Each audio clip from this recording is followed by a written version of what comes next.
교육당국이 학교 급식 종사자의 건강검진 결과를 공개했습니다. 전국 노동자 중 31명이 폐암 확진 판정을 받은 것으로 나타났습니다.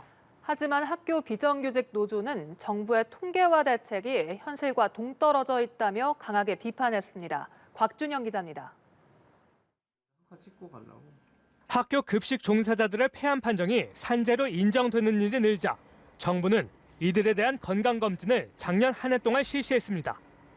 그 결과 55세 이상 혹은 경력 10년 이상 노동자 2만 4천여 명 가운데 폐암 의심 진단을 받은 이들은 139명이었습니다.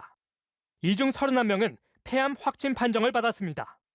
2018년부터 산재를 신청한 40세 이상 급식 종사자들을 포함하면 지난 5년간 폐암 유병자 수는 60명으로 늘어납니다. 암 유병률로 환산해보면 10만 명당 135.1명으로 국가암 등록 통계상 비슷한 연령 일반인의 유병률보다 10%가량 높습니다. 이번 통계에선 서울과 경기, 충북 등 3개 교육청의 검진 기록이 빠져 폐암 환자는 늘어날 가능성이 큽니다.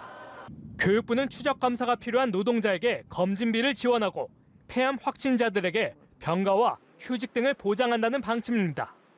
학교마다 1억 원씩 환기 설비 개선비도 지원하고 튀김류 요리는 주 2회 이하로 제한하기로 했습니다. 발암 물질로 조리 과정에서 발생하는 미세입자인 조리띨 노출을 줄이기 위해서입니다. 하지만 이번 정부의 통계를 두고 관련 종사자들의 비판은 거셉니다. 실제 검사자 4만 2천여 명 중 약 32%가 이상 소견이고 폐암 의심 환자도 338명이라는 한 의원실 자료와 정부 통계는 큰 차이를 보입니다. 개선 방안마저 속빈 강정에 불과하다고 지적했습니다.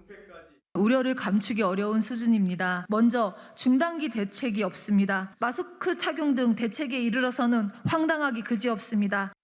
전국 학교 비정규직 노동조합은 오는 31일 총파업을 선언하고 대책 마련을 촉구할 계획입니다. 연합뉴스 TV 곽준영입니다.